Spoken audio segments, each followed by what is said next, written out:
now is Riham Balousha, a Mississauga resident whose family is stuck in Gaza and who has lost family members to the attacks. Riham, thank you for joining us today.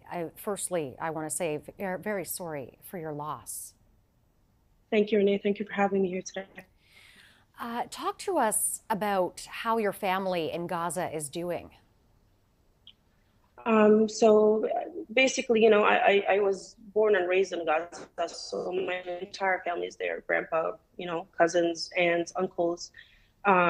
Pretty much everyone I know that is from my family is currently living in the occupied state of Palestine. And it's been a very devastating situation because, the past 2 weeks have been very difficult, hundreds and thousands of lost lives, but more so for me, I've lost 18 from my family members so far, and the number is only escalating.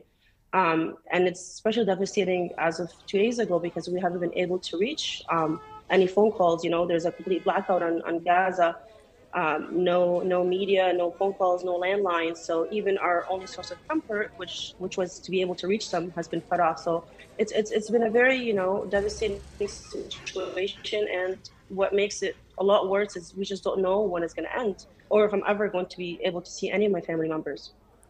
When was the last time you heard from them, and what did they say?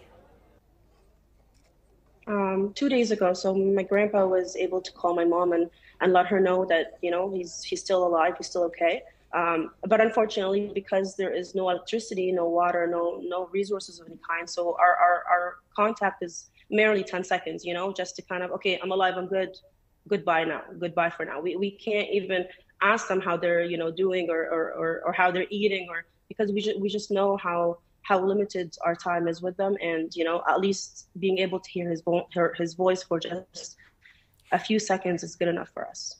Have you been able to receive any indication from them that they have food and that they have water? It's very hard. Last time I heard is each person is allowed half a loaf of bread. So from the bakery that's still functioning up until now, it hasn't been bombed yet. So they're basically, there's huge lineups on the bakery every single day just to kind of get a loaf of bread and whatever perishable food they have in. But basically, it's very hard.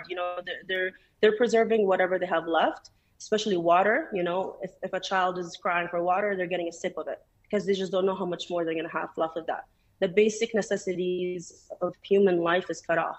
To not have water or to not have food, it's a war crime. It's a war crime. And there's 2.2 million people in Gaza that are, for the past 2 weeks have been through this, and up until now, there doesn't seem to be a resolution, which is very devastating to know that we live in the world that we live in now with, social media being available to everybody, where the information is out there. And yet no one has been able to save 2.2 people from a genocide. It's essentially a genocide.